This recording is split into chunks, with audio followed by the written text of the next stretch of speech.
अच्छा जी, आज जो है वो हम एग्जांपल करेंगे। हम एक अपनी एक्सेप्शन बनाते हैं और वो है इनसफिशिएंट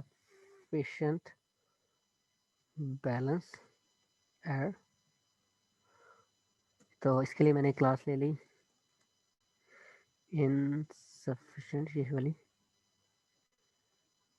और इसको मैंने इनहेरिट कर दिया एक्सेप्शन से, और इसके यहाँ पे आगे मैंने लिख दिया पास कर दिया। और फिर मैंने एक क्लास बनाई अकाउंट की, और अकाउंट की क्लास में हमने क्या कर दिया, इसके कंस्ट्रक्टर के अंदर हम init double underscore self comma amount colon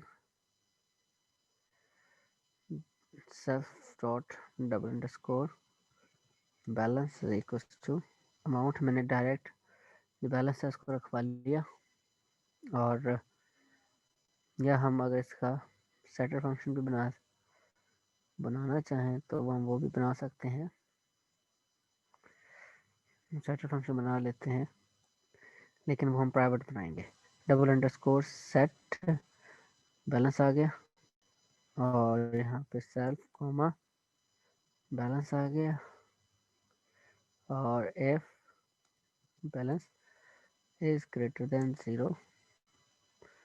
तो हमने क्या किया, self dot double underscore balance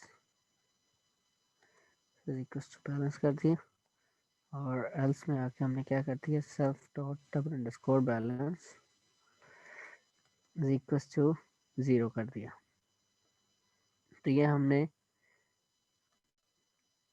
private method जो है वो डिफाइन कर लिया, और यहाँ पे आके हमने क्या किया, यहाँ पे एक और प्राइवेट मेथड डिफाइन कर लेते हैं, बल्कि गेट बैलेंस को हम पब्लिक रख लेते हैं, और इसमें सेल्फ आ गया, और हमने यहाँ पर रिटर्न कर दिया self dot double underscore balance. और यहाँ पे हम क्या करते हैं, self dot double underscore set balance को कॉल कर दिया। अब हम यहाँ पे एक फंक्शन बनाते हैं विड्रॉ, और उसमें हमने ले लिया कितनी अमाउंट को हमने विड्रॉ करना है। तो इसमें अब हम क्या करेंगे कि यहाँ पे हमने कंडीशन लगा दी कि अगर जो है हमारा कहते हैं सेल्फ डॉट गेट बैलेंस, अगर जो हमारा बैलेंस है इट इज लेस देन किसके, अमाउंट से। अगर हमारा बैलेंस जो है वो अमाउंट से लेस है, तब हम जो है वो ये ट्रांजैक्शन परफॉर्म नहीं कर सकते। तो हमने यहाँ पे क्या कर दिया, हमने रेज कर दिया क्या चीज़, इनसफिशिएंट, ऐसे करके। अब यहाँ पे ये वाली एक्सेप्शन जो है वो अकर हो जाएगी, और अगर ऐसा नहीं है तो हमने क्या किया, हमने यहाँ पे self dot double underscore set balance में गए, और हमने सेल्फ डॉट गेट बैलेंस किया, और इसमें से हमने अमाउंट को माइनस कर दिया। तो हमने एक्चुअली किया क्या कि हमने अपना जो है वो बैलेंस ऐड किया, और उसमें से जो अमाउंट आ रही थी इसको माइनस किया, और अपना बैलेंस जो है वो अपडेट कर दिया। ठीक है, तो यहाँ पे अब हम क्या करते हैं कि मैंने अकाउंट खोला, OBJ account is equal to account, और यहाँ पे मैंने बैलेंस दे दिया सपोज 1000 का। और अब मैं क्या कर रहा हूँ, ओबीजे अकाउंट डॉट विड्रॉ,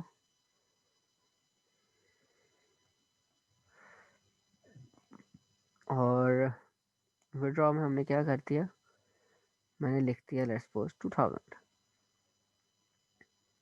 अगर मैं अब इस एक्सेप्शन को हैंडल नहीं करूँगा तो मेरे पास एक्सेप्शन शो तो होगी।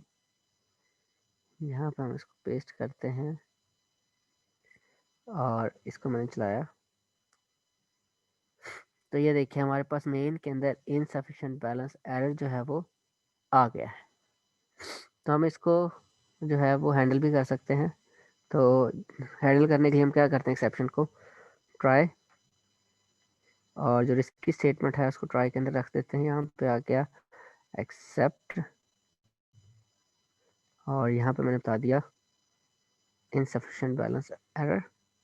अगर ये आ रहा है तो मैसेज प्रिंट कर दो कि the balance you have entered to withdraw is more than the amount stored in your account। अब मैं इसको सेव किया और अब मैं इसको दोबारा चलाता हूँ तो अब जो है वो मुझे एक बहुत अच्छा सा वो मैसेज दे रहा है। ऐसा नहीं हो रहा कि ये मुझे जो है वो स्टैक ट्रेस दे रहा हो कि आपका कहाँ कहाँ पे एक्सेप्शन आ रही है, कहाँ से रेज हुई और कहाँ कहाँ पे आगे प्रोपोगेट हो रही थी। वो चीज़ नहीं आता। ये चीज़ जो है ये हमारे यूज़र है उसके लिए एक बहुत अजीब और बहुत डरावनी सी चीज़ होती है। तो हमें पूरी पूरी कोशिश करनी है कि हमारे पास प्रोग्राम में जितने भी एक्सेप्शंस हैं हम कोशिश करें हम उसको हैंडल करें। अगर आप हैंडल नहीं कर सकते तो एटलीस्ट आपने बताना है कि ये एक्सेप्शन जो है वो रेज हो रही है यहाँ पे और कोई और इसको हैंडल करे। ये बहुत अच्छी प्रोग्रामिंग प्रैक्टिस होती है।